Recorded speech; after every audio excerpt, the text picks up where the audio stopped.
This is HBK from the Mighty Mighty Hairball, and you are listening to The Loud Spot with the one and only Sebastian. Oh, no! Oh, boy! Ah, here it comes! The motherfucking Loud Spot! That's right, you're listening to the almighty Hot Zone, doing the intro to the Loud Spot podcast. You goddamn right, we're doing intros for podcasts now. And if you don't like it, you can suck the entire circumference of my Wayne Gretzky with the squeals and the drops. P1E goes hard till it pops. Cannonball, don't trust a cop. Johnny Spotswood just don't know when to stop.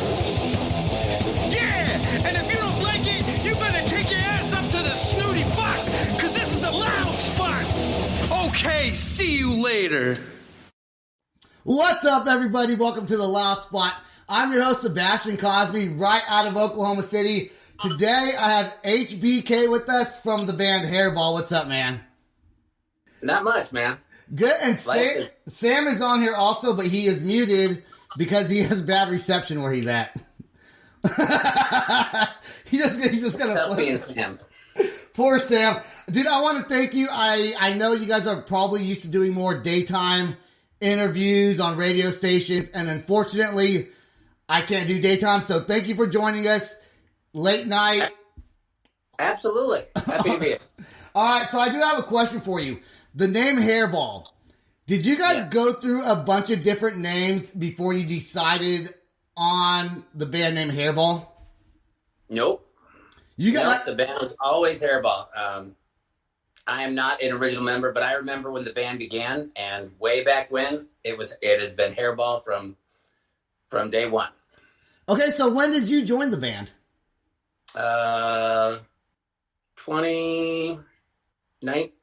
18 or 19? 19? Something like that. Okay, so are you the newest member of the group then? I am the newest member of the group. Is that why they make you do the podcast? they're like, get the new guy on there. Only the late at night ones. No, just kidding.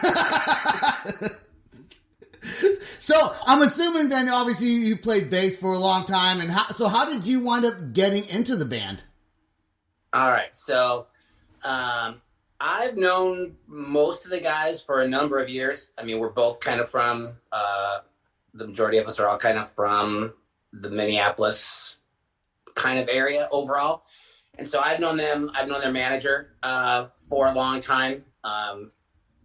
And it was just one of those things where kind of over the years we had talked and, you know, hey, if anything ever happened, would you ever? And yeah, you know, let me know. We'll see how it goes. And so when the time came that they were going to make a change in the lineup, I was on the short list. And so it was just one of those things where we all kind of came from the same scene and the same kind of area. And it's, you know, even as large as this area is, you know, the music scene is still pretty small. Most everybody's played with somebody or somebody they know at some point over the years. And so it just, you know, it was just one of those things where they knew me and they knew what I did and how I do it. And so. Yeah, they knew you could play the bass, and you obviously probably like the 80s rock genre. And so it was a pretty good mix.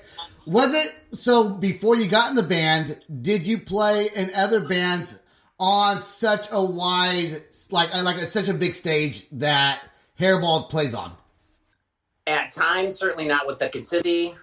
You know, the HAIRBALL is always on. Have certainly been on some regional tours and some things, and have done a number of national openings, and, you know, so kind of stuff like that over the years. But this, you know, consistently full time, you know, in a normal year, you know, HAIRBALL does about 120, 125 shows a year. So, you know, that's about one every 3 days. And yeah, you guys are actually still playing shows. I think you guys came to Oklahoma recently, right? Like in November? Yeah, we played. We got out, you know, we kind of shut down in March, like most everybody did last year. We were actually down in Daytona playing Bike Week. And that was kind of it as everything, shut down. Like we ended that week and, off we drove home and that was it. And we were off till we went back out in August for kind of the month of August and September. We did Sturgis. We did some drive-in shows, which those were weird. And we did a bunch of outdoor stuff. And then we were off in October. And then November, we did a couple of weeks.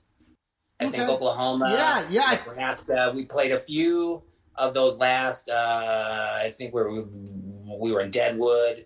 Like the last few states who had anything open, we did a couple of social distanced indoor shows and then that was it.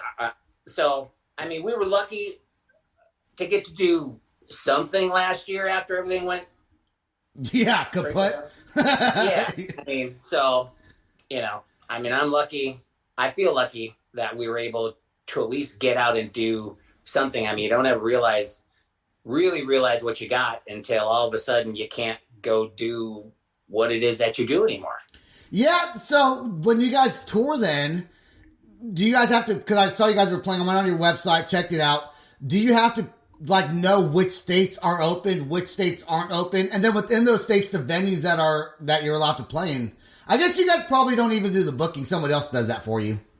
Right. Yeah. We don't do any of that. And it's all up then to, the local promoter to kind of work with, local restrictions and to make sure that everybody's, doing what they're supposed to do. And, but it was an odd year, 2020.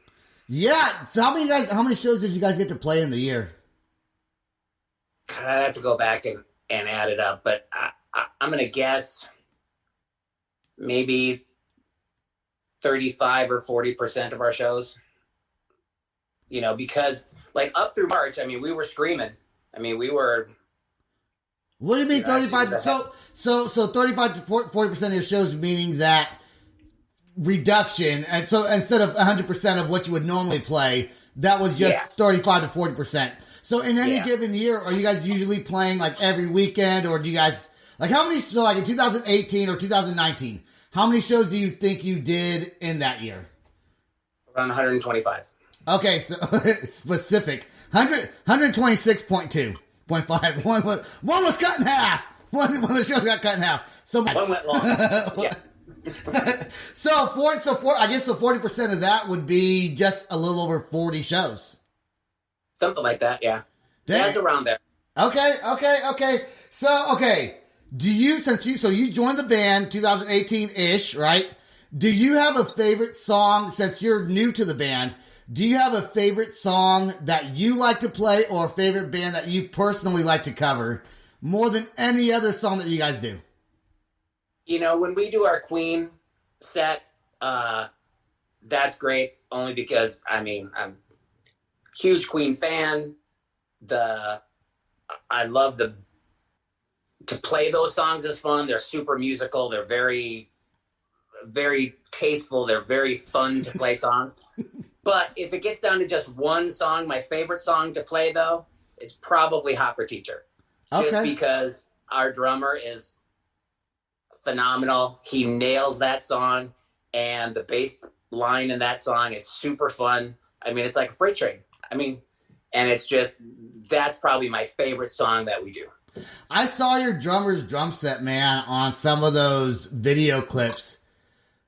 Dude, it's nuts. That shit is so nuts. He has like, is it like tubes coming down? Then like, I think does he have like two floor toms, or what do you call them? Bass drums. He's got two. Yep. So there's two kick drums. He's got, I think there's two floor toms on the one side. There's another one over on the other side even. Then there's like, I don't know, it's like 20 something drums. I mean, there's a gong drum, which is about the size of a kick drum that's actually behind him here. And he hit, I mean, it's that, I feel bad for his drum tech. I would not want to have to set that thing up every night. I mean, that guy earns his money. Yeah, man. Dude, does anyone in the band ever go like jump off of his bass drum or like one of his bass drums? Because you guys got pretty good stage presence. Do you ever get like super crazy with it? Oh, yes, absolutely. I mean, the guitar player, I mean, he'll go rolling around on the stage, and which that's like it hurts, but I just look at it and go, oh, man, my back can be hurting in the morning. I have to do that. We're getting too old. We're getting too old to do that. So his drum riser is like 3 levels up, and you can stand. And then on each side of that is a big platform and a staircase down. So you got there's lots of levels and places that you can run around and go to and climb up and down off of. And yeah, it's pretty, it's awesome. I mean, as a kid who grew up watching Kiss and, and all that stuff, to get to play on a stage like that every night, it's awesome. It's great. It is, it's dude. Hairball has a pretty big following, man. Like the band's been around for like what, over 20 years, I think. Yep. Over 20. Yep. Yeah. Almost 21 years now. That has to be super cool to like come into a band that's been doing stuff for a long time, has a following. It's almost like you're gifted into a band that has a bunch of fans. So when you come in as a new bass player, do they have to introduce you and be like, hey, this is our new bass player, HBK? Which HBK, does that stand for? Heartbreak Kid? Do you get that a lot? It's not an original question. Sebastian doesn't cover. Oh, yeah. Now, entering the band was fun. And, I mean, overall, the fans have been great to me. The other thing about joining a band that has been around that long, they have fans that have been fans of the band for a long time. Right. And so they know the guys, and they know this guy came in here, and, we really like that one guy. So who's this new guy? Are you all right? Do we like you, or do we not like? Okay, you're okay. I guess we like you after all. But, Hairball's got crazy loyal fans. I mean, you show up, and I have seen Hairball tattoos on people at shows.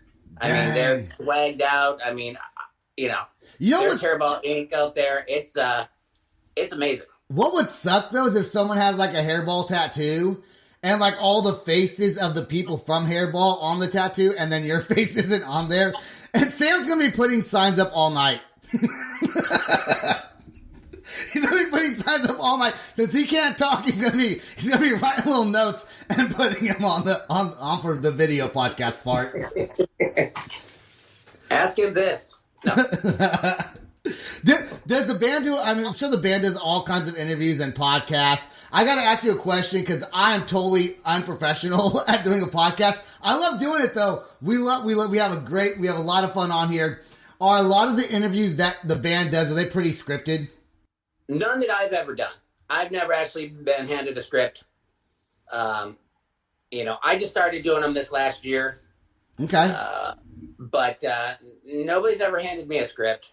I don't know if that happens with the other guys ever or not, but no, I think that's a whole lot more fun because then I don't know. I don't know what you're going to ask me. And then I got to be awake. Wait, yeah, no. I got to.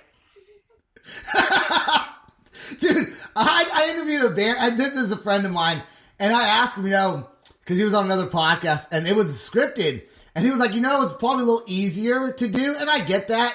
But I think unscripted is kind of more fun because you just kind of say what comes to your mind. But then sometimes I see bands in their head, they're like, I shouldn't have said that, man. I shouldn't have said that. I say? Right. And I'm sure. They're like, can you edit? I shouldn't have said that. Can you edit that out? I'm like, yeah, I'll edit that out for you, man. No problem. Don't worry about it.